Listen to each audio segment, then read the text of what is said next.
No debemos retroceder, debemos avanzar entonces. También tenemos, desde luego, numerosos problemas, y decía, este problema cultural de sumisión de jueces, este problema cultural de falta de solidaridad, este problema cultural de no concebir la importancia de la colaboración ciudadana para el funcionamiento del Estado, la insolidaridad creciente, la frustración, la indignación de los ciudadanos generalmente conlleva a un nihilismo, a una apatía, a recurrir a caminos no señalados por las leyes para resolver los conflictos. La Corte Suprema de Justicia tiene una voluntad política clara, precisa, de trabajar, de aportar, de buscar superar los problemas, pero esencialmente en algunos de ustedes, la sociedad civil, como han dicho muy bien las personas que antecedieron la palabra, debe mantener la fiscalización, debe mantener el control, porque de lo contrario no podremos crear socialmente las condiciones que permitan la independencia judicial. Y cuando los jueces sienten que no tienen, que la sociedad no les da sabiamente condiciones para que ejerzan el cargo, ajenos a presiones o que estén alejados de ellos, cuando eso no ocurre, entonces los jueces buscan por sí mismos la situación que les permita estabilidad o ingreso a la judicatura o ascenso. Hay que romper con todas estas situaciones. Guatemala, hay que reconocer, ha hecho un esfuerzo, pero no lo ha concluido. No hemos formado, en mi concepto, un Estado de Derecho aún. No puede decirse que sea fallido porque no lo hemos construido. No tenemos a lo largo del periodo de nuestra historia, salvo determinados momentos específicos, un Estado republicano, y cuando lo hemos tenido no se dieron los pesos y contrapesos que permitieran asegurar los logros alcanzados, lo cual puede llevarnos a pensar que si no aprovechamos estos años para formar el Estado de Derecho y los controles y pesos y contrapesos entre los diferentes organismos del Estado, si no enfrentamos la impunidad, si no decidimos concentrar esfuerzos significativos para lograr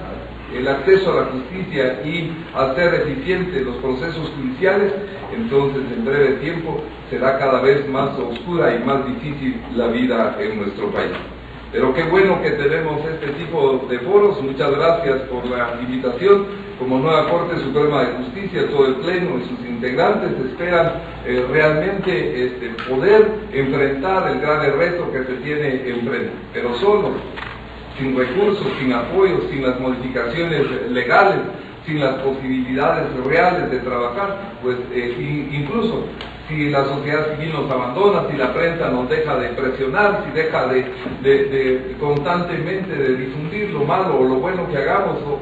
en ese momento, eso puede ayudarnos a reflexionar y a mantener equilibrio. Es una corte bastante, digamos en este caso, decidida a realizar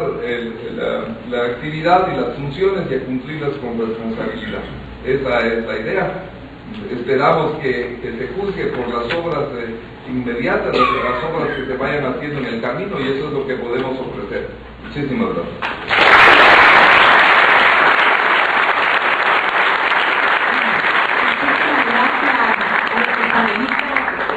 Creo que se han abordado temas interesantes desde todas las perspectivas, y yo quisiera comenzar esta ronda de resolución de dudas o de reflexiones, doctor Cartesana, con usted, hablando de las lecciones aprendidas. El embajador McFarland, su persona, hablaron de la importancia que tuvieron las pasadas elecciones a magistrados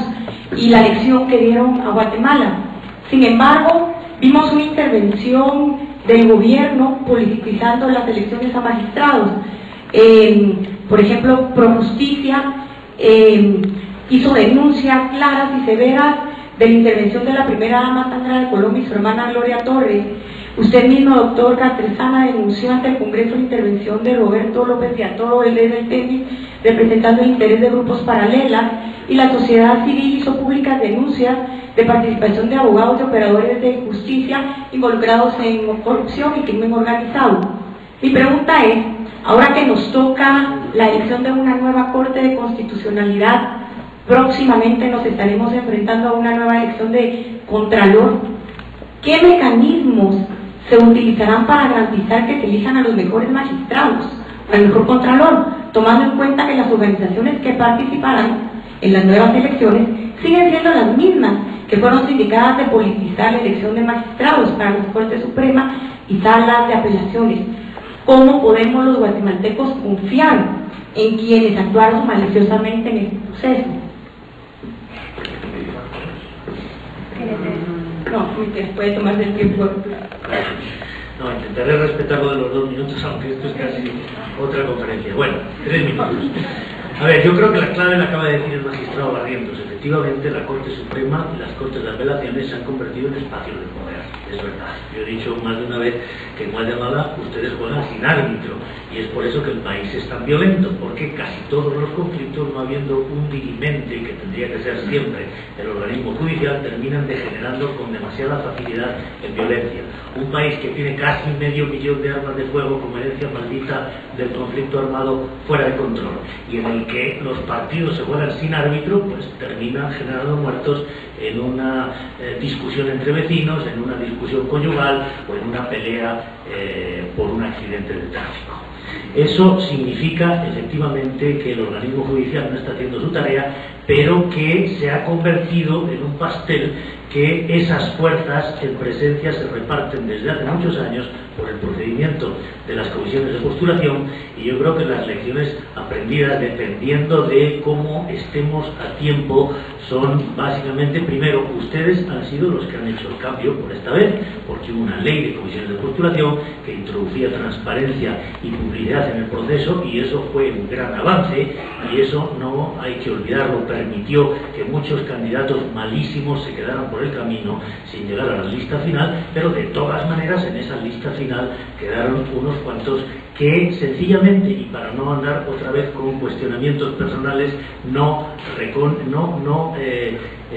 tenían de manera manifiesta el requisito constitucional de reconocida honorabilidad. No estamos diciendo que no fueran honorables, estamos diciendo que su honorabilidad era discutida socialmente, y por lo tanto que no eran idóneos, porque los que tienen que llegar tienen que ser intachables, y lo habíamos dicho con muchos meses de antelación, y nos tocó intervenir casi con alevosía y nocturnidad el último día, en el último momento, cuando vimos que se iba a consumar un proceso que sencillamente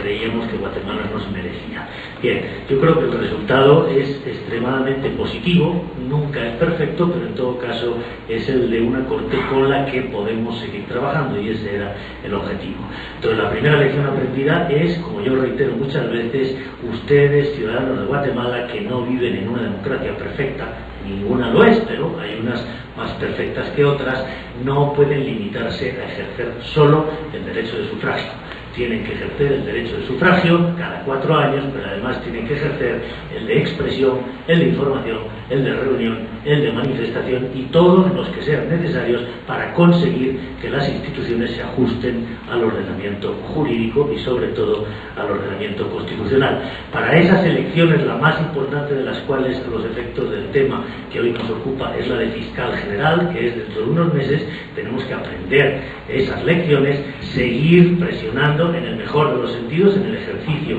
de los derechos ciudadanos desde la sociedad civil, para que la comisión de postulación que se tendrá que constituir, porque para esa fecha supongo que no habremos sido capaces de modificar todavía la Constitución, sea esta vez sí muy transparente, haga sus decisiones muy públicas, muy fruto del consenso, para que los 6 candidatos, entre los cuales el presidente tiene que elegir al fiscal general, sean esta vez sí 6 juristas de reconocida, indiscutible honorabilidad. Y entonces, garantizado eso, será prácticamente indiferente cuál de ellos le gusta más al presidente, porque nos habremos asegurado que son 6 excedentes. Pero si empezamos a meter buenos, malos y irregulares, pues entonces estaremos otra vez saltando en el alambre. De la misma manera, me parece que otra cosa que hay que garantizar para que no vuelva a producirse esa feria donde grupos de poder, a veces legítimos, como pueden ser los partidos políticos o el gobierno, a veces directamente criminales, que tienen también su manera de llegar y de colocar sus candidatos, para que la elección